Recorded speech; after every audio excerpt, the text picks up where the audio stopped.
button on this meeting? Excellent. Thank you, David. Thanks, Andy.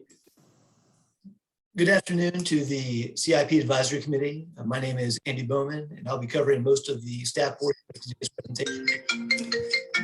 And I should note that we have the same committee members as we did for last year's process, but the focus this time around is going to be very different. Last year, the committee met roughly about 8 months into the pandemic from the state of local emergency declaration in March of 2020.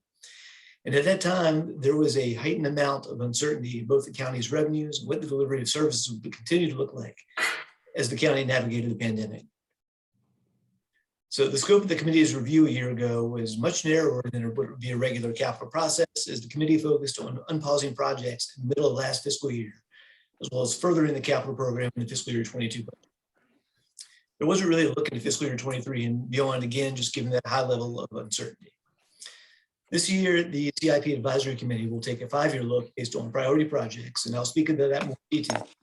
But first, I'll ask if the committee can go around and if they can introduce themselves for one each other, though we know each other, and the public's awareness.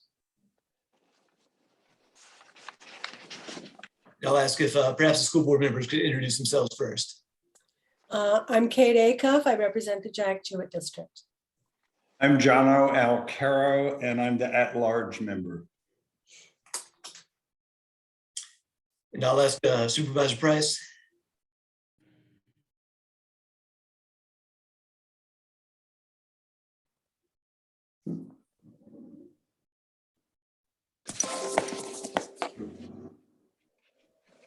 Supervisor Price, if you could introduce yourself for the public.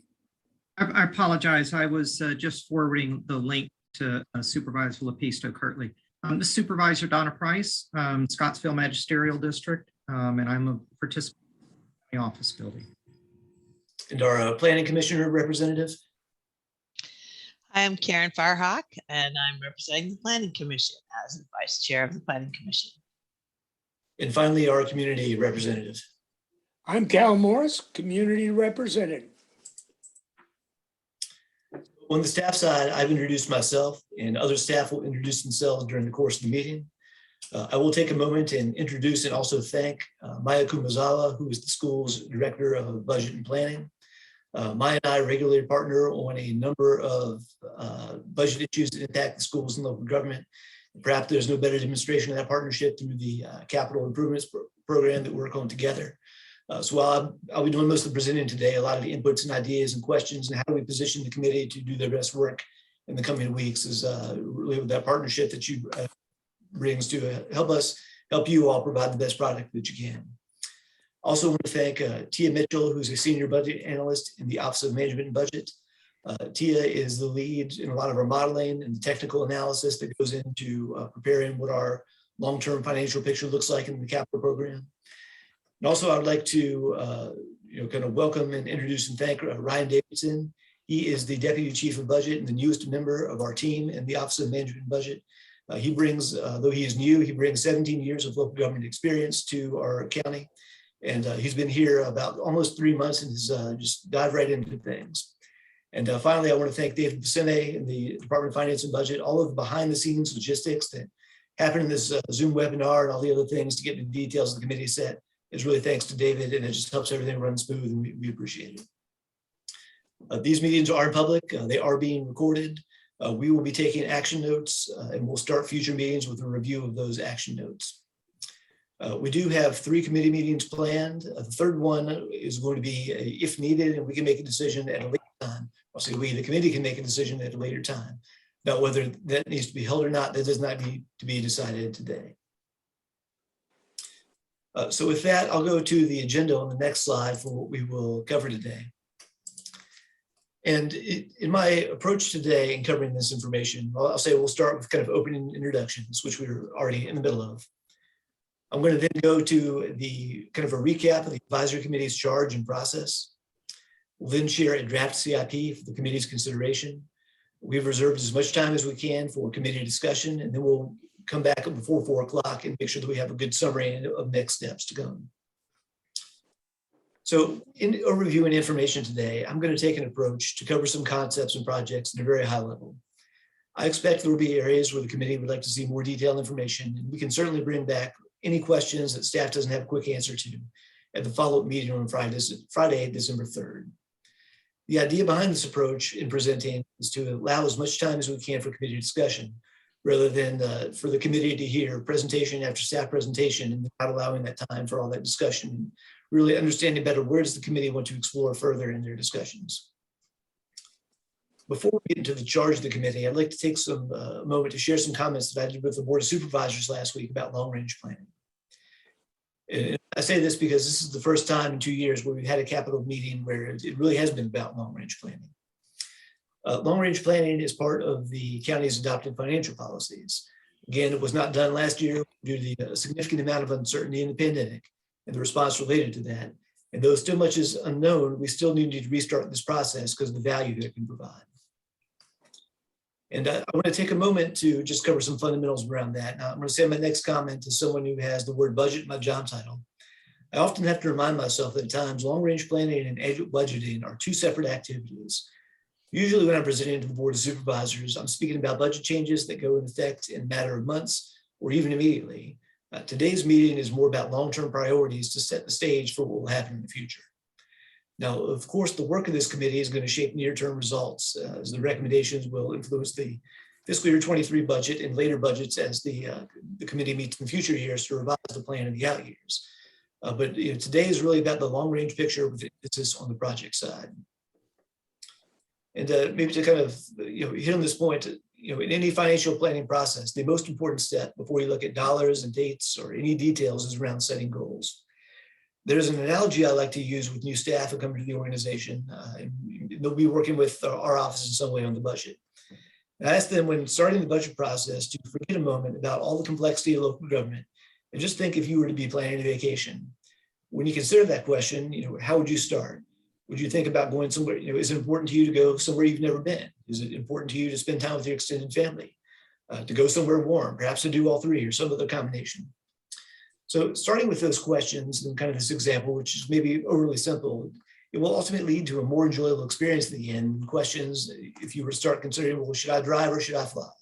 Do I stay in a hotel or am I going to your camp or stay in an Airbnb or somewhere else? Those are more of kind of like the how-to questions. We really have to start first with the priority side. So I say this again, is that those who have seen me present before, this presentation is going to have a different look and feel than a presentation I would be given to the board during a March budget work session for changes about to take place in the very short term. And so again, kind of talked about this at a high level. This will also help set the stage for those areas the committee does desire more information, more detailed on. We can bring that back in the context of next committee's meeting. And I've said a couple of times already that today's presentation on the draft CIP is really focused around the project and the expenditure side. There's not going to be a whole lot of information today about what's happening in county revenues.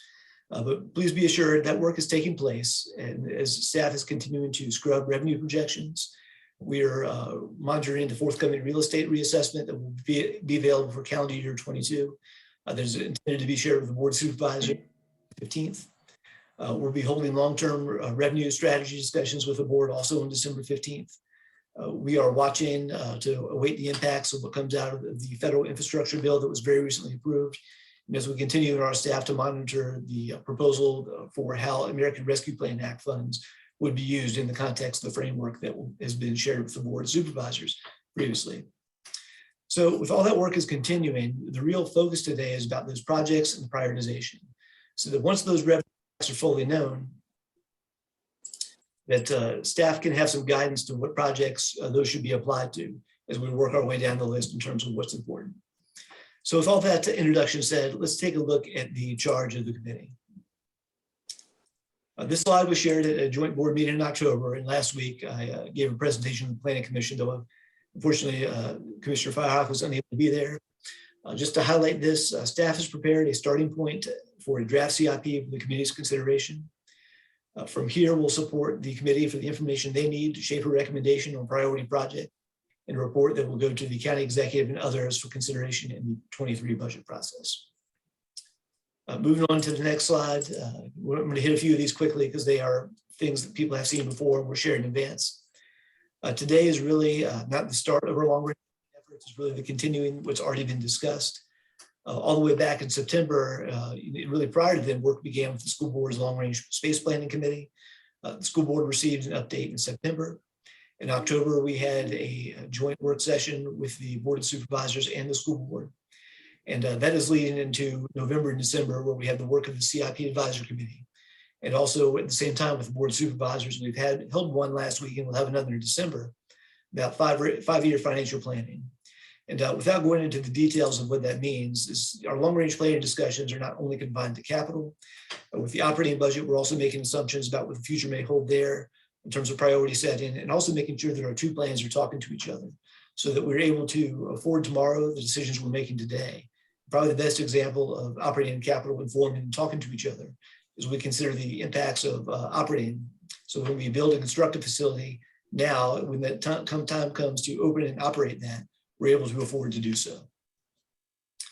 So this work will continue through December, and we'll pick it up again in February with the release of the school's draft funding request and the county executive's recommended budget. And that will be followed by the continued public process and meetings that take place in the year, including another discussion around the capital budget and the school's budget in a work session in March.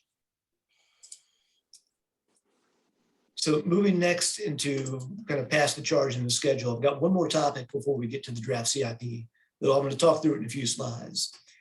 And this is really a reminder of the criteria that were used initially to prepare a draft CIP for the committee's consideration. This information will hopefully sound very similar to what I shared in October with the joint boards and the Planning Commission last week. I'm covering these points again to help draw connections from what was presented then to how it's reflected today. A lot of this is going to be a few slides about here's why the draft CIP looks like it does, and then we'll talk about what it looks like when we get there. So starting with the draft CIP, the first thing we need to acknowledge is it starts with the fiscal year 22 appropriated budget. And that includes projects that started in fiscal year 22 and also projects that were approved in prior years and that have not yet been completed. And several of those projects, just by their nature of construction or the process of moving from pre-design to construction, they do take multiple years to complete and will extend beyond fiscal year 22. A theme that was discussed before with the boards was a challenge around the ability to execute, particularly at a time where we have supply chain disruptions and just kind of the new reality of the pandemic. And I'll speak in more detail about what that looks like in this draft CIP in just a moment. But once we look at fiscal year 22, we began funding in fiscal year 23 and beyond to look at a framework that's very similar to what the committee looked at last year, but now we're looking at 5 years, not just those first 2. So that prioritization of projects will begin with obligations, maintenance, and replacement programs. I should note that that's not automatic funding. Staff still does perform our due diligence to scrub those numbers and have kind of a reasonable basis for what those plans are. And I'll add that the county's practice over the years has been to prioritize funding for maintenance and replacement projects. In fact, the county's financial policies adopted by the board of supervisors note the intent behind that direction is to protect the county's capital investment to minimize our future maintenance and replacement cost. So beyond that, after we get past maintenance, replacement, and other obligations, we have 4 criteria that are shown on the slide. And back in October, I also discussed with the boards kind of challenges and opportunities that were present in the capital budget. And I want to revisit those now in brief to connect kind of how they're related to these criteria and the considerations in the plan ahead. So again, this is about some of the why before we get to the what. So we can go ahead to the next slide. And this is really about our kind of criteria around our strategic plan, our new reality. So first, the county is presently entering a time of transition where during fiscal year 23 to 27, the county will have an updated comprehensive plan, that work is already underway, as well as an updated strategic plan. On October 13th, the Board of Supervisors provided direction to extend the current strategic plan into fiscal year 23. And beyond that, there will be a future process to develop the next plan. I should acknowledge in my comments that the school board is in a different place in their time as they have adopted a strategic plan this summer.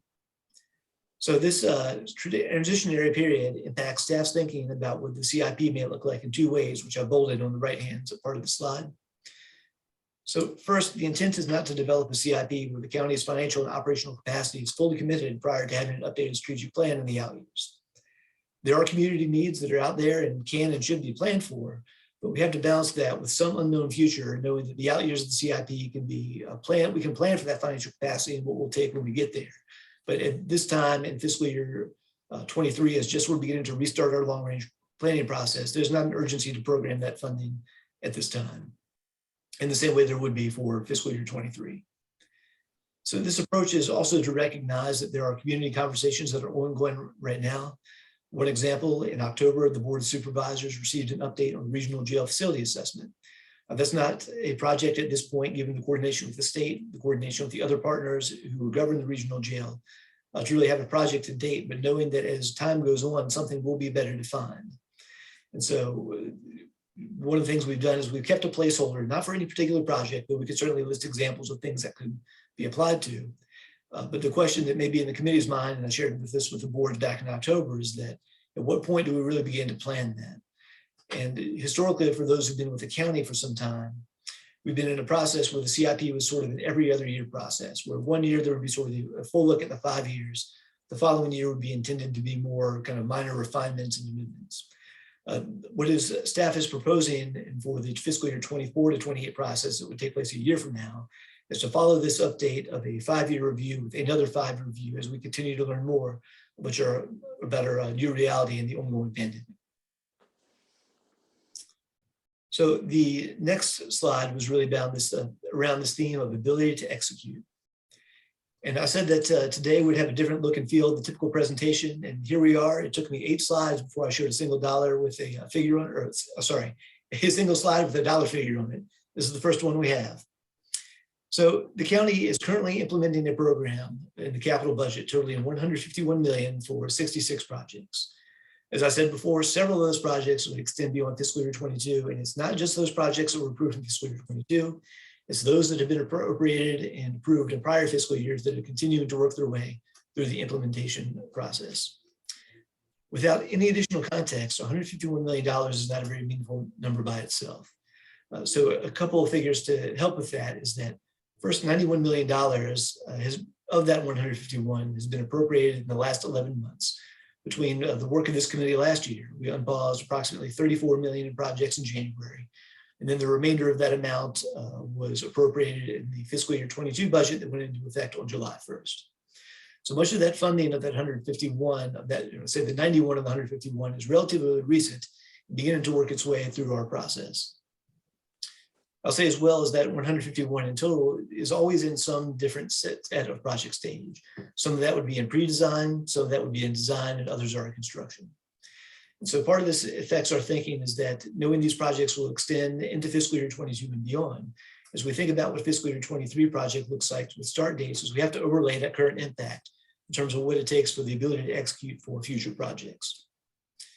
So the question kind of on the right side begins to get at, how can we begin to respond to improve our throughput of this? And I'm sorry, the one data point I did not reference on the left part of the slide is that over the last 8 years, the total annual county government capital spending, county government in public schools, averages about $35 million a year. By the nature of capital, there's a year in the 40s, there's a year in 20s, just because some of that may change, but it's actually more consistent than I would have thought, just not having actually seen the data for where we are. So the task ahead of us as we plan the CIP is to think about what can we do differently to not only implement future projects, but what can we change in our current processes to think about how we can improve that throughput to implement projects quicker to deliver the projects and services to the community. Because without anything else changing, if that rate of $35 million stayed the same, it would take roughly 4 years plus or minus to implement that 151 projects. So that's clearly something we need to think differently. So on the right, it really begins to think about what are some of those strategies that we would take to think about differently around our ability to execute. First is that start dates do matter. When the committee sees the draft CIP in a few slides, you will note that in fiscal year 23, there are only 3 projects included above maintenance, replacement, and obligations. And all other projects would begin in fiscal year 24 or later. In addition, there's a project called Core Systems Modernization, which really falls into the kind of maintenance, replacement, other obligations category. I'll take a moment to explain what that means because it may not be obvious from the project description. As we've discussed with the Board of Supervisors, and perhaps others have heard this before, the technology systems that we use across county government are disjointed, they're antiquated, and they don't allow the community to interact with our government in a way that we expect. So over the next few years, we're going to be embarking on new financial systems, new human resources systems, and new community development systems related to systems that are connected and enhance our customer and our employee experience. This is not only going to improve the relations with our citizens, our residents, our customers, but it also provides enhanced recruitment and retention of our employees because we'll have systems and processes in place that will be operational, connected, and easier to train on. To the third point on bold in terms of what we're going to do differently is that financial planning is an operating and a capital issue. And so when we think about improving our organizational throughput, we need to consider both the capital and the operating budget. County government staff are working on a workforce stabilization effort that will be coming to the Board of Supervisors on December 1st. Part of that strategy is to ensure that we are able to attract and retain staff so that we are able to provide the services and implement these projects. Again, that's all staff, but it also applies to those who are significantly involved in the implementation of the capital program. Finally, on this kind of bullet around the ability to execute is updated project cost. We're certainly in a time right now of more volatility, whether it be in supply chain, raw material costs, but we've been working with our partners in the Department of Facilities and Environmental Services to, at least as the best we know today, to update project costs for items that are not yet out to bid or under contract to reflect that current market environment. Those updated forecasts will position the county so that as projects are prioritized and able to move forward, we'll be in a less likely situation to have to revisit that budget or that list of projects. Should we be in a position where bids come in higher, we feel that reflects the market. Again, this is based on the information we know currently, but is some of where the additional capacity that's available for the capital budget is to really update those project costs from what was approved in prior years. So moving to third, and my comments will be a little bit briefer on these last two, is that I mentioned before our long-term plans for the general fund and operations needs to speak to our long-term plan on the capital budget.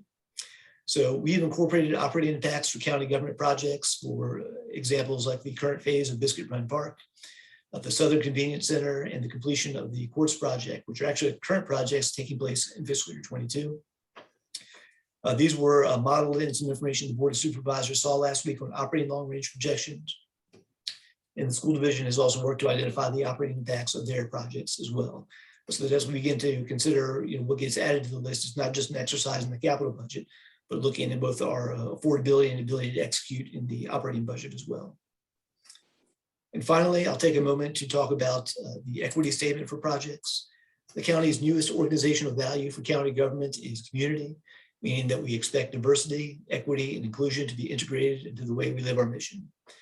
Staff in the Finance and Budget Department have partnered with the Office of Equity Inclusion and to assist county departments better incorporate a prospective equity lens when considering service changes at the start of a budget process.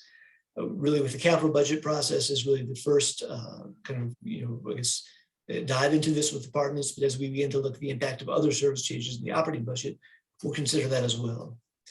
This criteria is not a clear mathematical score. Rather, we're first seeking to articulate answers to questions as, how do changes in services reduce existing disparities and or enhance the quality of life, well-being, access, or engagement to services?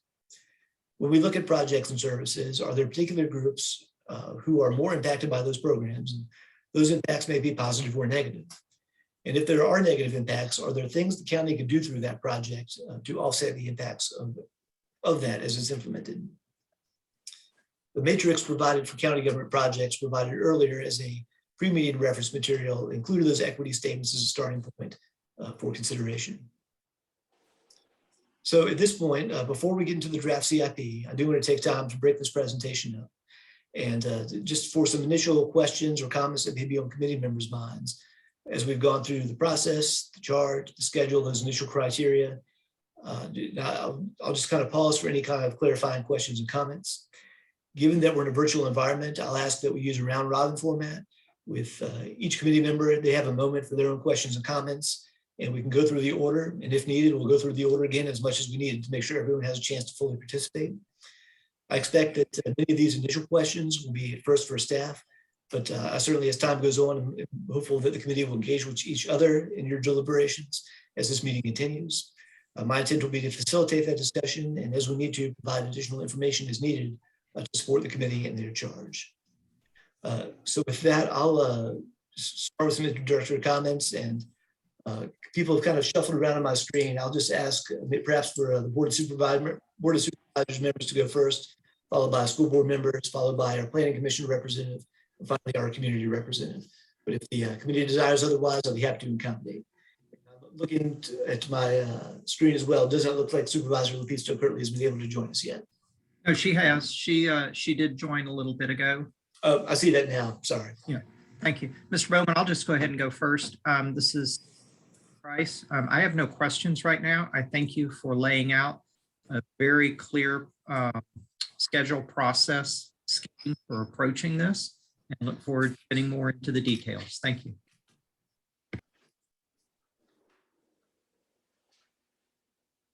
Yeah, Supervisor Lepisto Kirtley, would you have any comments or questions at this time?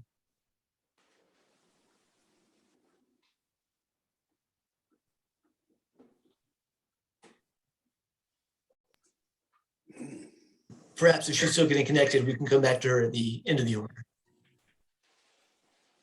I'll then move to Dr. Acuff, one of our school board representatives. Andy, I don't have any questions. It was a very good 30,000-foot overview of where we're going. But like Supervisor Price, I'm looking forward to the details. Okay.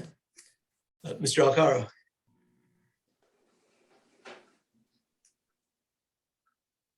I echo Supervisor Price's and Dr. Acuff's comments. I'm looking forward to the details. Commissioner Firehawk, would you have anything to add? No, I appreciate all the staff's work to date, and it looks like we'll be somewhat budget challenged to do everything we would like, but I look forward to the struggle, I guess. And finally, Mr. Morris. No questions at this time. Thank you very much, Andy. All right, I'll go back to Supervisor Lepisto Kirtley just in case she's had a chance to reconnect or catch up.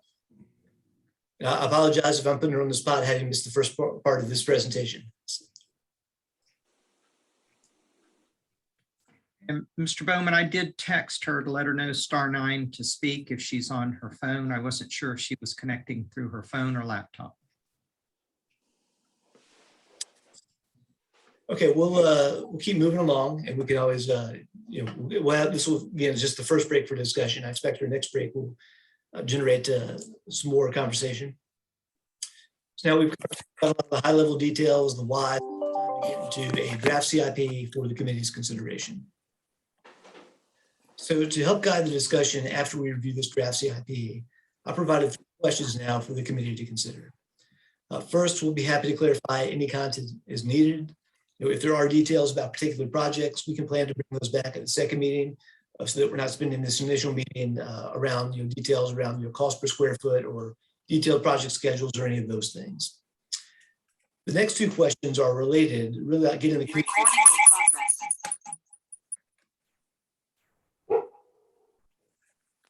That was amazing as I said feedback that occurred.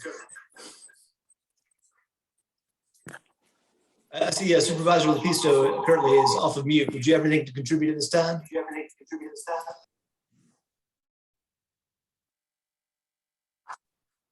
It appears we've lost her for the moment. We'll get her reconnected. So we'll be seeking the committee's feedback on what works well in the current draft proposal, and then also what's not included and how that should be prioritized next. Again, the approach of as staff continues to scrub and review that revenue picture, as those projects are identified next in the priorities, staff will have direction where to go next as we build the fiscal year 23 recommended budget. So with that, I'm going to start before we actually get into the draft CIP to talk about the total requested CIP and how that compares to our draft CIP. For funding in fiscal year 23 to 27, there was a total of $457 million in projects that was requested. For the committee's awareness, there were 2 different approaches in generating that request list. The first is the public schools approach that was guided by the work of the Long Range Space Planning Committee, where they brought a report to their board in September, which was then endorsed by the school board. And that approach was more of a needs-based approach, which is traditionally how the school division prepares their funding request. County government departments were also instructed to bring forward requests, but at the same time to really take a look at the criteria we shared with the board to say that, consider the start dates, consider the projects that are currently underway. And from that, consider the timing of when projects may be occurred and our overall capacity to move things forward. And I say that both approaches have value. This is not about which approach is right or better. I just wanted to acknowledge that when considering the total scope of what might be out there for consideration in the next 5+ years. And I should note that, I mentioned earlier about kind of the need for a placeholder in the out years. On the horizon, there are some needs that we're aware of, but just we're not far enough in the process to really articulate specifically what the timing and dollars of those would be.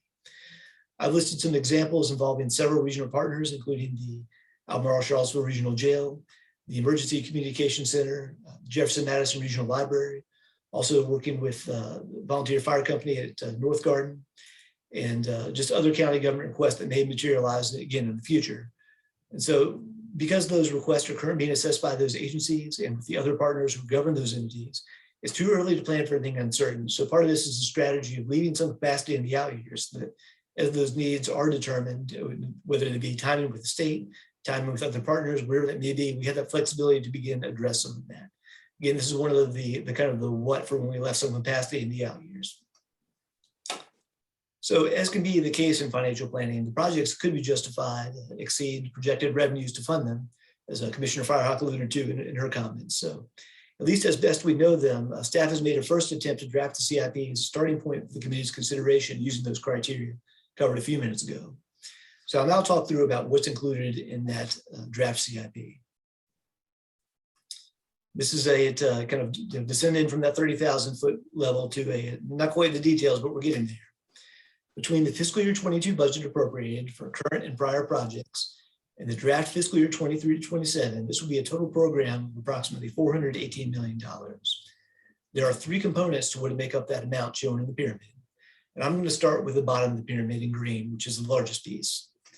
There is $151 million in projects, which I mentioned that number before, that are currently appropriated and underway from current and prior years that extend in fiscal year 22 and beyond. I'm providing that list as a reference because the intent of this committee is not to go back and revisit past forward appropriations, but it is a part of our total picture in terms of what it looks like to implement our capital program both now and in the next 5 years. The next piece in blue is maintenance, replacement, and obligations. As noted earlier, the county's practice over the years has been to prioritize funding for maintenance and replacement projects guided by the county's financial policies. I will highlight what's included in that blue section of the pyramid, though it's not really where we're intending for the bulk of the committee's discussion to be focused today, just kind of given that context. Although we can certainly explore that further at a future meeting if the committee so desires. The top of the pyramid, kind of in that reddish maroon color, is where the focus of the CIP is intended to be today and in future meetings. This is after those bottom two kind of requirements have been met. As there's additional funding available, there's an opportunity to determine what projects will move the community forward as additional discretionary funding becomes available to the capital budget. I'll next, as we get to the project list, walk through each of those pyramids in just a little more detail. So starting again with the bottom in green, kind of the green text to signify that for those people who are visual. These are just examples of projects that are currently underway, not an exhaustive list. We can see there's the additions and improvements at Crozet Elementary, Red Hill and Scottsville Elementary that are part of the fiscal year 22 budget. Continuing to implement sidewalk projects and neighborhood improvement funding initiative projects. Also a project underway is the Southern Convenience Center, which is really about solid waste and recycling services. Those are all kind of pre-fiscal year 22 above projects. Some of the highlights of what's included in the fiscal year 22 adopted capital budget on the right. We have some additional funding for economic development partnerships, Mountain View Elementary improvements, and also the transportation leveraging program, which seeks to address transportation and kind of multimodal projects through leveraging state funding. So that slide, just as a reference, will now move into the middle of that pyramid, which is in blue. And that's the maintenance, replacement, and obligations. And the examples of these projects are again listed on the slide. Most notably, just the county government and public schools facilities maintenance and replacement programs. These are sort of just the regular county-owned and school-owned facilities. Sort of what it takes is just to keep those running every year, whether it be HVAC, other routine maintenance that would be planned for. We also have the fire rescue apparatus replacement program for the entire county fire rescue system. We have the Ivy landfill remediation, which is a partnership with the Urbana Solid Waste Authority. The schools have a technology program, and we also have some mobile data computers and public safety included in the CIP as well. I'll note in this category of 136 million, 2 projects that are of note. The first of which will be the final phase of the course complex and general district court renovation and addition construction. The bulk of that project has been appropriated in final years, but this 23 to 27 CIP will include the final phase of the project. Also, I'll call out again core systems modernization. This is the county's kind of plan and process in the coming years to update our financial, human resources, and community development systems to better serve the community and improve our processes and systems. So that is another note that's in that category that I just wanted to take a moment to call out. So finally, this brings us to the top of the pyramid in that kind of reddish maroon color. There's 131 projects for fiscal year 23 to 27. And right now, these are listed in alphabetical, not priority order. These were, as staff worked through this, these were the projects that felt of the highest priority, and whether something was number 1 or 2 or 3 wasn't as important as it was. Like, this is kind of the total top tier of projects to be included. I'll note again for kind of how this meeting looks and feels a bit different. This is really about priority and planning session rather than a budget orientation. So I've left dollars off this slide and instead shown what it would be the years where those projects would receive funding. Descriptions of the scopes were provided prior to the meeting for these projects. So I'm not going to go into in detail these right now, but I do want to speak to a few points kind of working down the list. First, at the top, just kind of going through alphabetical order. Biscuit Run is a project where there's currently funding right now to provide access to the park and initial trail work. This would begin to work through the master plan that was adopted some time ago to implement phases 1B through 1E of the project to begin to build out what that project looks over time. So as the initial access and trail network is created, we would then move in fiscal year 24 and on to begin a phased-in approach for that project. Next, I'll note that some may wonder on the committee why there's elementary school, why there's a number 1 capacity next to that. That is because there's a second elementary school capacity project number 2, and that will be listed on the prior slide. Next on the list is the high school capacity project. This is a project that had been considered before by the CIP Advisory Committee, the school board, and the board of supervisors. This was paused at the onset of the pandemic. This was actually the design for this has been previously funded. This is really about taking the project to the next phase in fiscal year 23, and it is included in the top of the list, or among the projects in the top of the list. Next is the school's indoor air quality program. That will have some federal funding that goes with it related to the American Rescue Plan Act, but there is a local match that's required to provide the local match. Part of this is responding not just to our strategic plan, but our new reality in the pandemic, and one of those things that are included in the draft CIP proposal for consideration. Next, we have the Northern Convenience Center. Currently, there is one in the western part of the county, one is under development in the southern part of the county.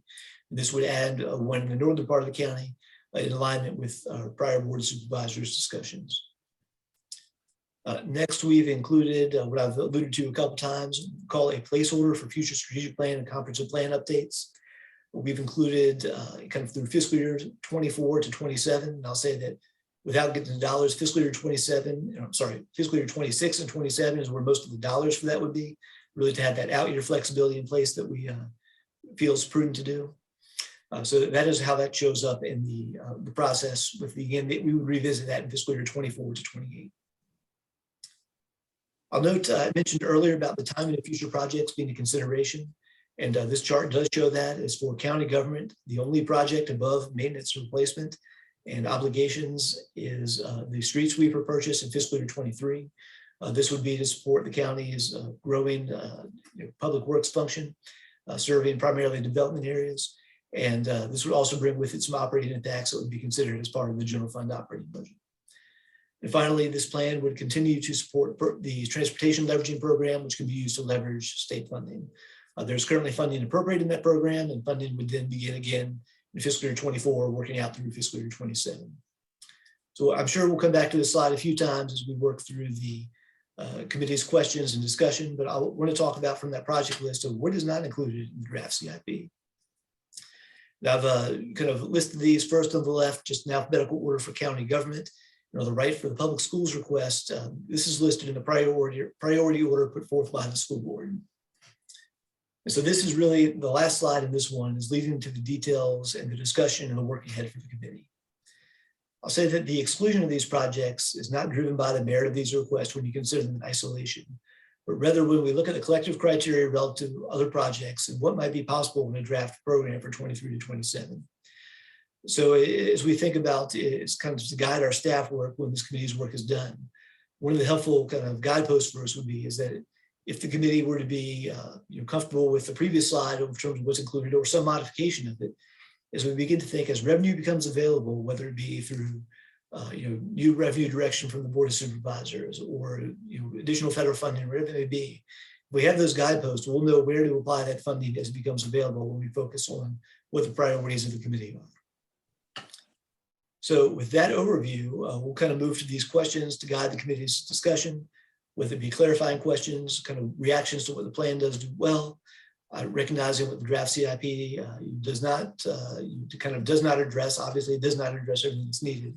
But moving from there, what are those priorities we would look to plan for next? There may be detailed questions that we'll kind of take a moment to bring back at the second meeting. But for now, I'll just kind of start running through the order again. I'll give chance, committee members can speak to all of these projects, or, I'm sorry, all of these questions at once. And we can run through the order as much as we need to. And again, some of this will naturally evolve into committee discussion with each other, not just questions of myself and staff. So with that, I'll just go through the order we started again, starting with Supervisor Price to kick off the discussion. Thank you, Mr. Bowman. That was exceptional. And I think that's your slides 15 through 19 were extremely valuable. They're important for our community to understand the growth that we still face as a rapidly developing community, the expenses that are associated with that. And I believe you also very clearly articulated the conflict, in a sense, we have between financial capacity and staff capacity. I don't really know that it's a question so much as I appreciate, again, the way you've pointed some of these things out. We must update our technology systems. They are causing slowdowns in all of the work that we do. And that is a capital aspect of what we have to prepare for. I think what you have put up so far helps explain the different challenges that we face in front of us. And I think you've articulated it well. It's also important for our community to understand that the school is required to submit a needs-based budget, and the county is obligated to approve a balanced budget. And those don't always line up exactly, or we'd be able to afford or be able to move forward on all of these. Basically, I think that what you have presented here provides a great deal for everyone, but does not provide everything for anyone. And that's the reality of the challenges we face based on limited capacity on the staff and financial resources. The one thing that I believe that county staff does very well, and we must continue to do, is maintain a balance between providing benefits throughout our different areas of the community. And I think what you have put up here does that very well. So we have some challenges. We've got more things we'd like to do than we can afford, both in terms of money and people. But I really think that what you've presented it works very well towards showing us what we're able to achieve. Thank you. Thank you, Supervisor Lepisto-Curley. Thank you very much, Mr. Bowman. I really appreciate that. And by the way, I listened from from your very first slide. So, and I do apologize if for holding up the meeting. So, like I said, I apologize. Mr. Bowman, can you go back to slide number 16, please? Okay, so the one where it says neighborhood improvements funding initiative. We don't have do we, or is there a list of all those neighborhood improvements fundings? initiatives, Yeah, the projects? Yeah, we can provide that. I'll say that just for some context, this was a program that was approved by the Board of Supervisors several years ago. I'm forgetting the exact year, but part of the idea was around the kind of community advisory committees and those areas around the development area to provide projects really to address the needs in those specific communities. All of those projects have been completed about, it's for 2, maybe 3, and we can provide a list of what those projects are. Okay, that would be beneficial. And if you can go back to slide 20, please. And I do agree with Supervisor Price regarding updating our technology. I think that's something we have to do in order to keep up with what's going on. My concern is I do know, because I think you mentioned in one of your presentation that we had 66 requested funding projects. Is that correct? 66 was the number of current capital projects. Yes. So obviously, as Supervisor Price said, we have more wants than we do money. My concern is whether or not we want to do the Board of Supervisors and school board, if we want to do a deep dive into what has been asked prior, as opposed to what we can do and want to do now. Because I know I get questions from constituents saying, well, you approved this, X number of years ago, and we still don't have it.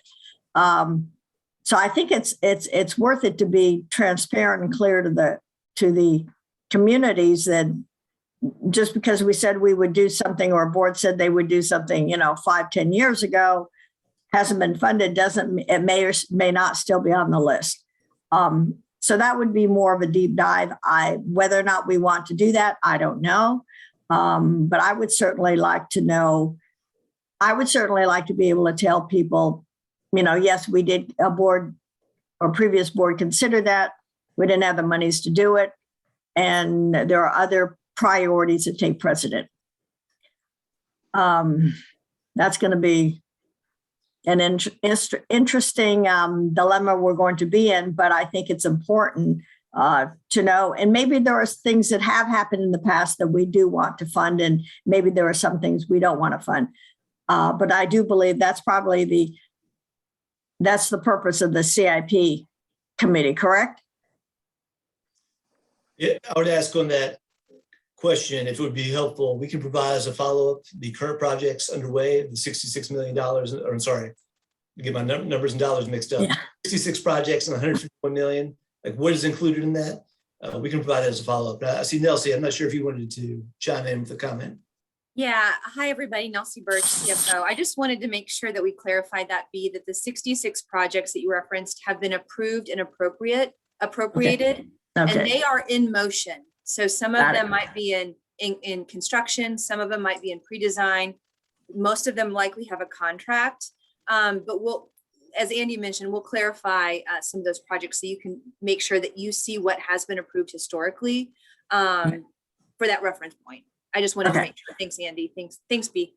Okay. Thank you very much, Ms. Birch. I do know number 3, it doesn't address all identified community needs. I brought this up before that we do have a situation where I don't know if this is the appropriate time to bring up as far as a project, I would like to make sure that at Darden Tow, our soccer fields are taken care of, upgraded. And when I say upgraded, regarding natural grass and putting in what needs to be done there, to make sure that that's a good playing field. I know that the community is interested in enlarging and having more soccer fields. I don't know if that's on the list of 66. And the reason why I say that is because I know we have Biscuit Run coming into play in a few years, and we'll probably have some more soccer fields there.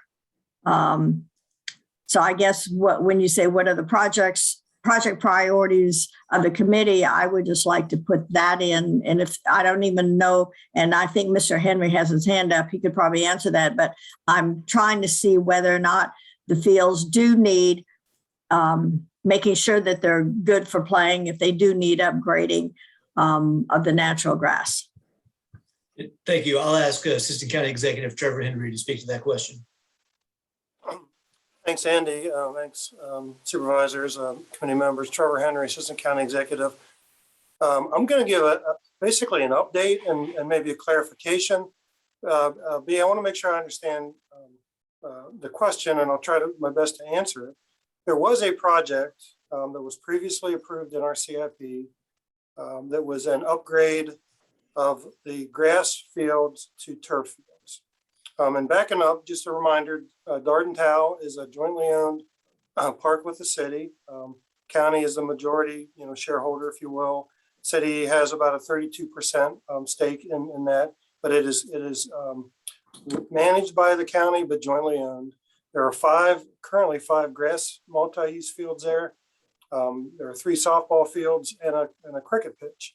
That we see use of those fields 11 months out of the year, primarily, weekday evenings and weekends, and then fall and spring are the heaviest use areas. To address your condition of the fields, we employ best maintenance practices of those fields. So that happens today. That's something that we take great pride in. With that said, they do experience wear and tear just from usage throughout the year. And the questions have been asked about, can we just add additional grass fields there? We can't. Dardentow is currently landlocked. And so there's really no limit for any field expansion.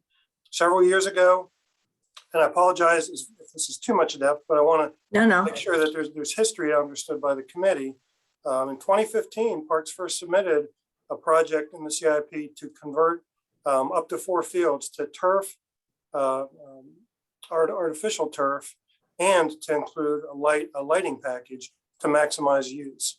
Eventually, that request was discussed in the calendar year 2018, and it was approved and bundled as part of the Parks Quality of Life project. So that project was funded and approved for fiscal year 2019. I also note just the timing, because B, you mentioned Biscuit Run. The state had not connected yet with the county about Biscuit Run at the time that this Quality of Life project was approved. So in that decision making on parks priorities, we didn't have a Biscuit Run to consider back then. I do think that may have changed some of the decisions we would have made back then, but that's speculation. For the benefit of the committee, Biscuit Run has been leased to the county from the state, and it's 1,200 acres for future recreational space. So it's a significant amenity, for a potential amenity for our community and region. The CIP request that was approved was a total of $2.7 million. About $2 million of that was for the turf infrastructure conversion, and then about $700,000 of that was for the lighting package. That CIP request assumed use of cooperative contracts, meaning existing contracts in the state for both the turf project and the lighting project. And again, the city share of that was about 32%.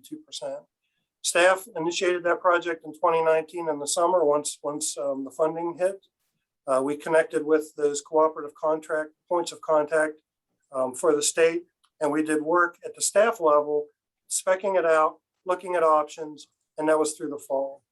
On a December 4th meeting of 2019, a concern was raised by a board member about the procurement methodology and several, series of questions around the efficacy of turf, environmental concerns.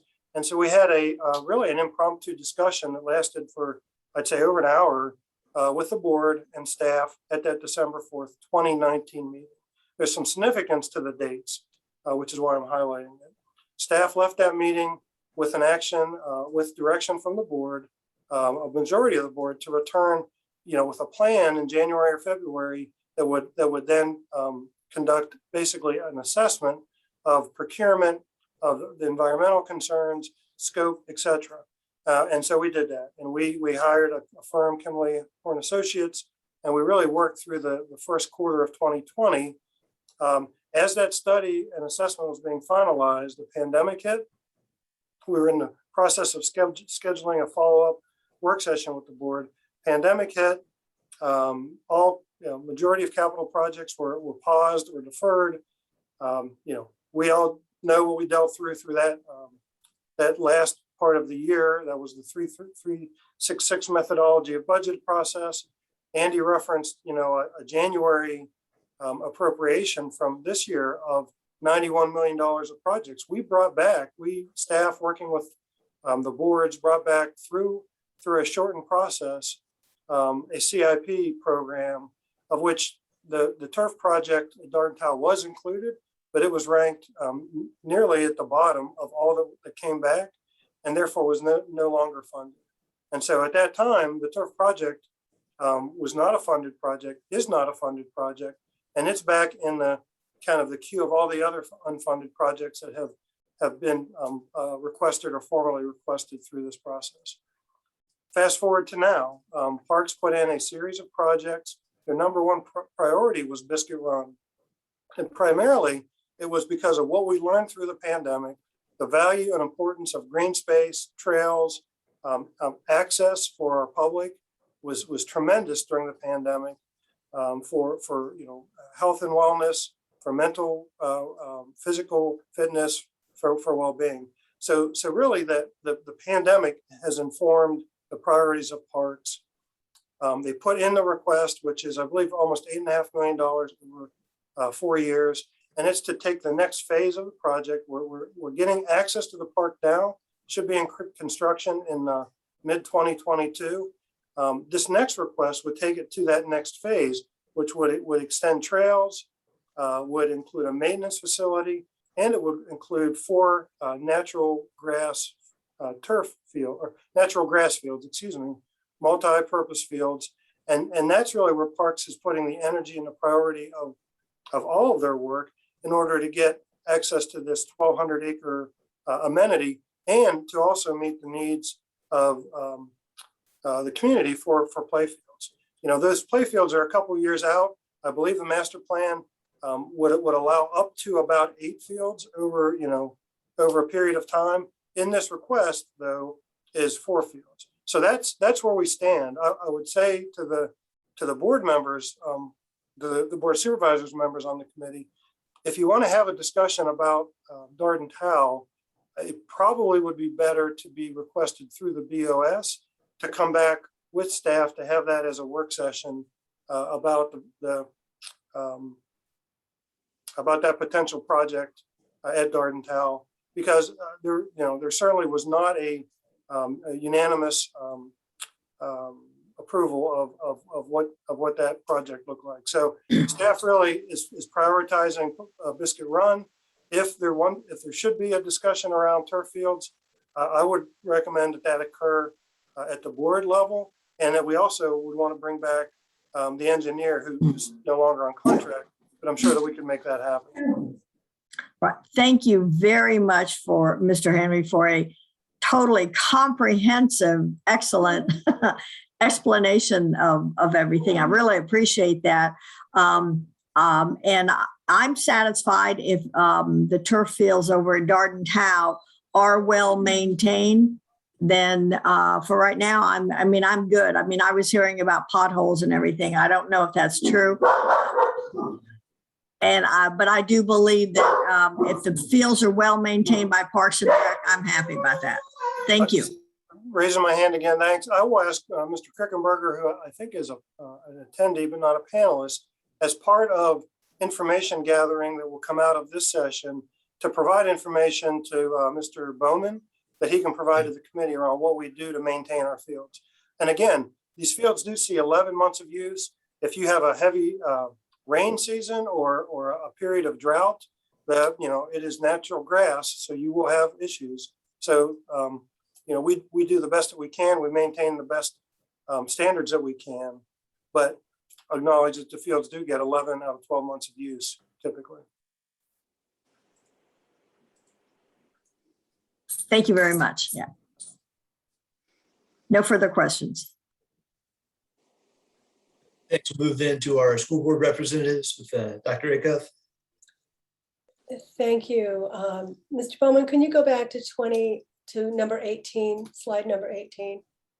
And I'd like to re-emphasize what Supervisor Price said about the schools submitting a needs-based budget request. I am, as many of you know, the school board spent a year planning for high school, and part of that planning was how to minimize the expenditures for the community, but still upgrade our high school facilities, which included two components. One was beginning the construction of high school centers, but the second piece that was integrally part of that was modernization of the existing high school facilities. So, and although we had the money approved last year for the high school capacity, which would cover the center, as was pointed out, it was delayed. So I'm happy that that is on, that component of the plan is on this 5-year budget, 4-year budget, but I am not delighted that the modernization of the reconforming, restructuring of the existing high school spaces is not part of that. I mean, we opted to go this route because a new high school would be $150 million. And we were able to craft this plan that included upgrading all of our schools. Albemarle High School is 70 years old, as well as the centers for a fraction of that cost. So it's disappointing to me to see that that has dropped out. Secondly, we have over 100 classrooms across the county in trailers. And we had on our top priority, we need elementary schools within the next 5 to 7 years, 3 more elementary schools. And we have one on here. We're over capacity at Baker Butler, which is a northern feeder pattern, and Brook Hill would, construction of that school would address that. Mountain View, we have serious issues of capacity there. And even though we're building 27,000 square feet addition to Crozet Elementary, all the numbers are telling us we're going to need another high school, another elementary school in the western feeder pattern. And on our priority list was at least the land acquisition piece of that. So 100 classrooms is a lot in a school division with fewer than 14,000 students and 25 buildings. So I have to say, well, I just have to say that we have significant needs, and I do realize that schools take a large chunk of the capital budget, but I think that's always the case. And if we don't even start constructing the 2 other schools or acquiring the land for 5 more years, we're going to have 200 trailers, and we're going to have to purchase land to put trailers on. So this is disappointing, I have to say. That's all there is. Mr. Alcaro, and I must say, I apologize if there's a degree in front of your name that I didn't recognize by earlier comments. So, in addressing you as Mr. Alcaro. So. Oh, that's just fine. I concur. I mean, many of my notes go right along the lines of what Dr. Acuff just said. And going back to the first question in terms of clarifying, in past years, I've only been on this committee this is my 4th year, and Dr. Acuff has been on it longer than I have. And Mr. Morris, I'm sorry, I don't know when you started exactly. You've always been here when I've been here. And in the past, and I'm not saying we need to go back to the past, but in the past, one of the things we were given was a target for these for what the CIP would be for a total that what the county could afford. And then one of the roles, and maybe this is back when this is called the oversight committee as opposed to the advisory committee. Then the supervisors and Ms. Firehawk, I think this is before the planning commission was on, because I think that started last year. And I'm glad you're here. I think it's a great move. Then we could sit down and talk about Last year, I think there was $55 million. And so we were able to sit down and figure things out in terms of priorities and come to agreement. We don't have any targets, and I'm hoping so my clarifying question is, in the next meeting, will we be graduating on to that so that we can start to really do some prioritization? To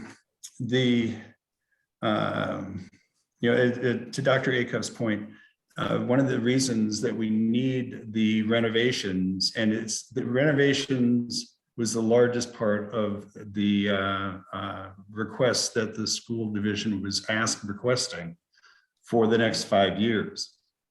And Dr. Acuff was focusing, rightly so, on the high schools, but the numbers involved for the elementary schools and the middle schools is around $50 million. Add that to the $50 million on the other one, and there's an extra 5 in there somewhere. I'm off in my numbers. It was $105 million, and that's not reflected in here. So, I echo the fact that we're going to need more elementary schools. And there are other things that were put in the proposal from the Long Range Planning Advisory Committee that are not incorporated in here, other than the indoor air quality. And that's a new one, but these others had been in the last 2 or 3 suggestions from the Long Range Planning Advisory Committee. And I'd like to get those out of the way and done, and those are minor. So I'm hoping that we can get a quantification, if not today, and next week's, so that we can really have the conversation about prioritization. And we've always been able to come to agreements with the supervisors. And I don't think that this year would be any exception. I can speak a little bit right now, Jono, on this kind of target. The $131 million really is the target. So that is the additional financial capacity we have from a total projects perspective over the next 5 years. The way that is broken down, just to give you some high level numbers, because we didn't want this to be a numbers game, but I do think it is important for you all to know the breakdown and what there is included as part of schools versus other county needs. The schools have $77.2 million in this $131 million. And we, on the county government side, have $53.8 million, the rounding for both of those. Just to give you a kind of an order of magnitude, I do think it's helpful as you all kind of talk and think through that. So hopefully that's helpful for today, but we can go into a little bit more detail on some project costs and other things as we move through this. Ms. Birch, I really, really appreciate that. That is exactly what I was looking for in that aspect of the questioning. Thank you. Mm-hmm. Thanks. I do not have anything to add to Mrs. Birch's comments. Unless there's any other questions from Mr. Alfaro, we can move to Commissioner Firehawk. Thanks very much. I'll try to be brief. I'll just start out by saying, as I often do on Zoom calls, +1 for the schools. We can't continue to be a quality county if we continue to have to put more kids in trailers. And I understand the schools take up the lion's share of the budget, but that's always the case if you look at budgets of localities across the country. But I want to ask actually a bigger picture question just briefly. I'm curious, with the passage of the infrastructure bill, to what degree the county has already been looking into whether there are capital expenditures that we have planned that we might be able to get some of this federal funding and thereby potentially free up more funds within our CIP. So I'm wondering if anyone in the county at the higher levels is looking into what funding is available from the infrastructure bill. There's quite a lot of additional new funding and whether or not we have any projects that might qualify. The second question also is, there's a second piece of legislation, Build Back Better, and that actually has even more funding. So for different and more diverse projects. So can someone from the leadership here tell me whether or not the county has been investigating what's in the infrastructure bill and whether or not, or I should say legislation since it's passed, whether or not any of that funding would benefit our county? Sure, I can start and then Andy can add, Commissioner Firehawk. So we have, federal funding has really taken over a lot of our analysis over the last year and a half since I've been here. And so with respect to ARPA funding, we're actually looking right now as we look into the FY23 budget. There's a portion of ARPA that we've set aside, and we told the board that we would bring this forward as part of our planning efforts as we determine what could be eligible for ARPA funding. There's only about, I think it's 12 or 13 million that we have available for that. With respect to the new infrastructure bill that was passed, just kind of broad brush, I don't believe we have the details. We have staff who spend the majority of their job looking and researching this for us. But what I will say, in looking at some of the projects that are to be funded from those bills, it's bridges, it's roads, it's water, it's wastewater infrastructure, it's broadband. So maybe some broadband, but as you can tell, really much of that doesn't fall into the projects that we have related to the county. Where it comes into play with transportation, I think is still to be determined. That's the other piece that we could potentially look and see if that could benefit our capital planning. But we are absolutely looking at it. But as far as I know, we do not yet know how that funding is going to come down to us in the county. But we will certainly use that as we learn more. I think that's part of one of these pieces. As we learn more, it could absolutely influence what we're able to afford in those out years that we've not fully given up the capacity because we're not quite sure. So there could be additional capacity in the future if that's possible through the federal funding. Okay, and if I might make one other quick comment to the Build Back Better funding obviously is going up and down and has not yet been signed into law, but that has actually quite a lot of additional money, like with a B as in billion, for green streets and roads and transportation, pedestrian enhancement. So if that actually goes forward, there could potentially be some stuff that is more germane to the types of projects that the county has. And there are also other sort of, I'll call them green funds coming online from FEMA and the National Fish and Wildlife Foundation. So we might just, not to dominate the conversation, but just food for thought for the future, we might want to up our game, so to speak, with obtaining some of these federal funds that other cities that I work with are able to get a hold of in other counties. So I'll leave it at that.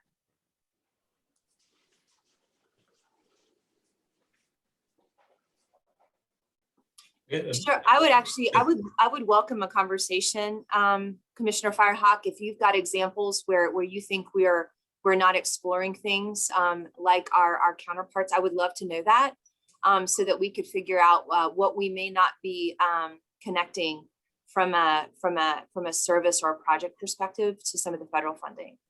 So I would love to have that conversation. Sure, we'll make a plan. Great, awesome, thank you.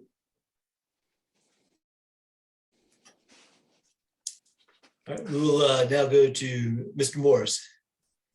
I'm afraid my question is rather basic and is really getting down on the ground. How on earth do we maintain our sights on the target of what is it going to cost to do a project over X number of years? Because the cost of construction, whether it's going to be a new road or a new schoolrooms or so on and so forth, it seems to be constantly moving. How on earth can we keep track of this and moving our target dates in connection with what it's going to cost? Sure. And I don't know whether there's an answer. Well, there's a few items I would speak to start with. I think one is that we model our project costs in the out years. That we do in a normal process assume a standard amount of inflation based on industry trends. We find ourselves now at a very unique time in the pandemic, as I often find myself telling the board where the current trends don't really seem to apply to where we are in this current year. And so we've been working with our facilities and environmental team to, at least as best we know it today, look at what are those trends in raw materials? What are those items that we know will be extended based on, I believe I've heard several times where just roofing projects, those supplies are delayed 9 to 12 months or whatever. It's okay, what implication will that have in the future as we begin to, kind of plan out some of our maintenance funding around that area? I think as we do our best to monitor what else is going on in the state, reaching out to the other localities and the resources for what we can. But I think part of this in our planning through, really kind of this pandemic and ensuring that we have flexibility. An approach that the Board of Supervisors took back in June of fiscal year 21 as the year ended, recognizing that we were in a potential risky area where we went through an abbreviated capital process and had not gone through kind of the full look. Is to say we need to take some funding and designate a reserve to kind of stabilize any capital project budgets, so that as things come in, over budget or reflect the market, and we just approved it, we want to move forward. How can we help soften that cushion to allow projects to move forward as they need to? So those are just not a silver bullet, but those have solved in a few different strategies to help mitigate that risk as we've worked through the pandemic. Okay. Thank you.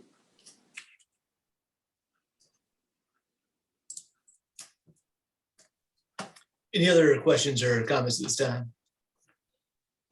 Mr. Bowman, I would just like to ask a question on how conservative the county was in coming up with the total budget for capital of 131 million. I mean, that's clearly based on certain assumptions about what the tax rate is, what the revenues are. But, well, that was my question. Sure, we can spend some more time at the second meeting talking about revenues, but I'll discuss some things at a high level. First, we shared at the October board meeting that we, at least in the base assumption, not include an adjustment to the real estate tax rate. So that is included as that initial scenario. However, we do anticipate revenue growth that would take place in the next 5 years. And we actually, we discussed this in the operating contacts with our Board of Supervisors just last week, where we went back and said, it's so hard to project the future right now for what will happen next year. But what we can do is we can update where we are in the current fiscal year, which we are doing, and we'll be taking that an update to the board on their agenda on December 1st, which would provide some additional funding to county schools, county government, and the capital and debt program by formula. When we look beyond there, we kind of went back and did some historical analysis to say, what is even a typical year of revenue growth? And so we actually went back to around, I think it was fiscal year 7 or so, to kind of take almost 15 years and say, what's happened in that time? And during that time, we had certainly the period of strong years before the Great Recession. The slow kind of recovery or stagnant years from that, strong years right before the pandemic, and now as we recover from that. And when we looked at that assumption, we came up with, and I'll say also there were some years the board raised the tax rate, some years the board lowered the real estate tax rate. So looking at that, we felt we had a pretty good idea of this is a pretty broad representation of what could possibly happen, not in fiscal year 23, but what might happen in fiscal year 27. Again, this is kind of the planning approach, not a budgeting. So with all kind of the philosophy and the why behind that, we came up with an assumption to assume annual growth to the capital budget kind of by formula of 3.8%. And so that 3.8% on top of the 30-some million kind of standard transfer then goes in every year. And the first priority is to meet debt service payments, and then to move on and fund whatever cash is available. I think what we've done, and we alluded to this in October, and we can provide some of the information next time, is as we look at kind of what our borrowed proceeds and how that goes into there, what might we do differently in terms of structure and how we cover our capital programs? We found ourselves revisiting with our financial advisor some of our basic borrowing assumptions to be able to give us more capacity where we can, including the results of what took place this summer by the large issuance that took place for the first time in 4 years at low interest rates, which generated some capacity. So I'm talking more in principles and concepts today, but we can bring back some information in terms of how did we generate that number of 131 million, you know, what may be in there, what may not be in there. Again, focusing more on concepts today. Thank you.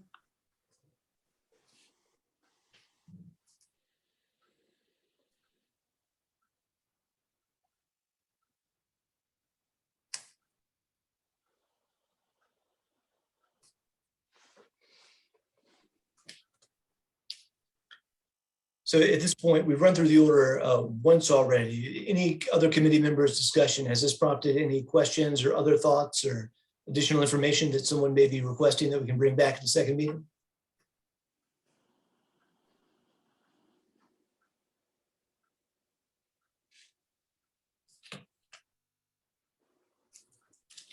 Supervisor Lepisto-Curley.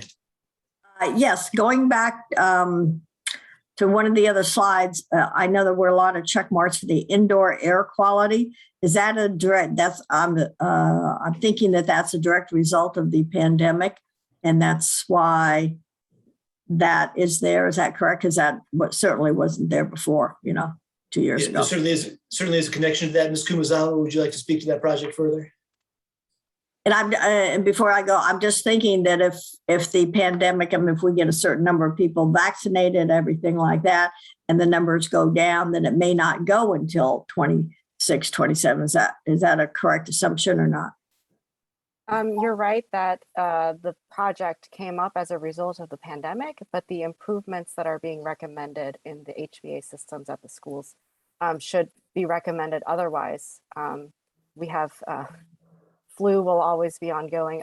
It's just healthier for students to live, to work, to study in an area where the quality of air is improved. So I think it would be recommended even post-pandemic. Okay, absolutely. I totally agree with that for the health and safety of our students. And I do agree actually with Dr.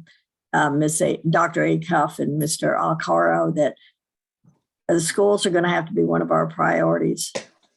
We need to do that. So, and I'm a little disappointed also that the elementary schools are not going to be done according to this till later. And I don't know if that can be moved up or not. Thank you.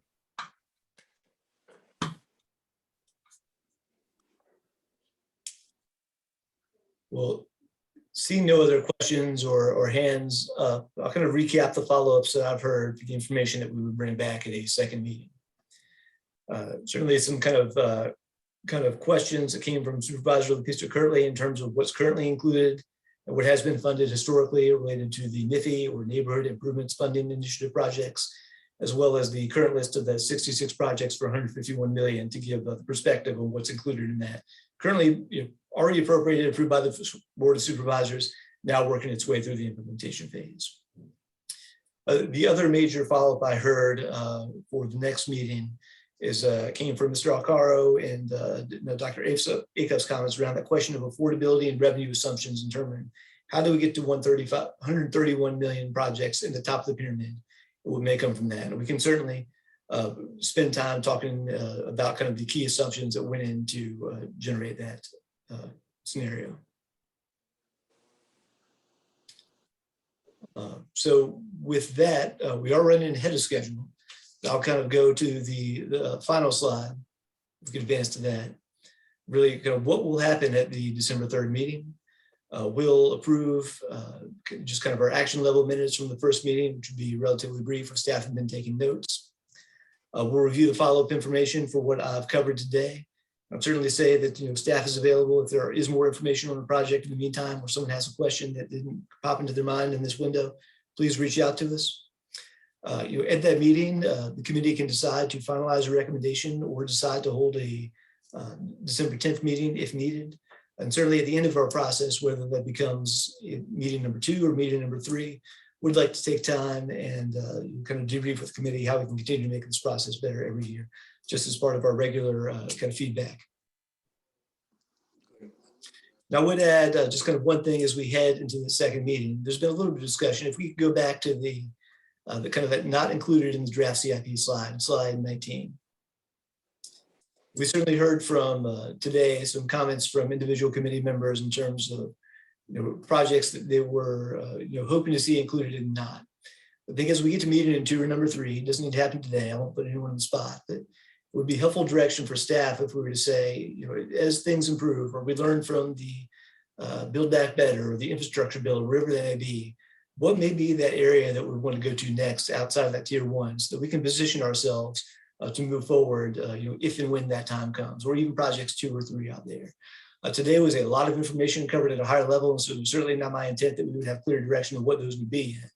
I can tell clearly from the committee's members' comments there are things on their mind. But that's just one thing as we think about the guidance that we'll position ourselves as this committee's work ends in mid-December and we work into the fiscal year 23 budget process, and also setting the grounds for what then happens a year later in 24 to 28. That list of priorities will help us inform our work so that we can be responsive to the committee's intention. Supervisor Price. Thank you, Mr. Bowman. I didn't mean to interrupt, but while we're on this slide, and it probably goes without saying, but I'll say it anyway, in the absence of additional financial resources from perhaps the infrastructure bill, what we have to always recognize is that to move anything up means that something else has to move down. And so that is the balance that we constantly have to work with. I suspect that each of us have items on the not included plan that we would like to see moved up, but it is a balance. We cannot do everything. And so that's what we will all have to be looking at over the next week until we get, or 2 till we get back together. And just I should say that. Thank you.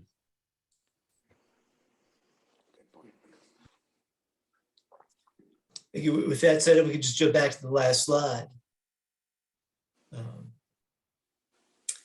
That really does cover everything we were intending to today. We have direction for follow-ups and kind of setting the stage for what information would be included on the 10th. We can provide them those follow-ups that are more straightforward. We'll go ahead and provide those in advance with the materials like we have done. With that said, I have no further comments planned in case anyone else would like to chime in at this time. But otherwise, I think we can end this meeting a little bit early, and then we would come back on December 10th. December 3rd, I should say, and pick up our discussion from there. And if I might, just to comment to Supervisor Price, my screen froze, and so I didn't hear any of your comments just a couple minutes ago. If I may, I'll give you a call right afterwards, and maybe you could tell me what you had said. Sure, that'd be fine. Thank you.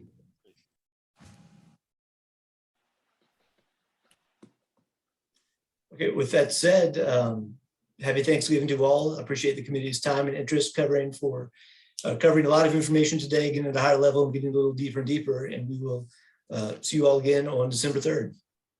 Thank you, everyone. Happy Thanksgiving. Thank you. Yes. Thanks for all your work. Thank you.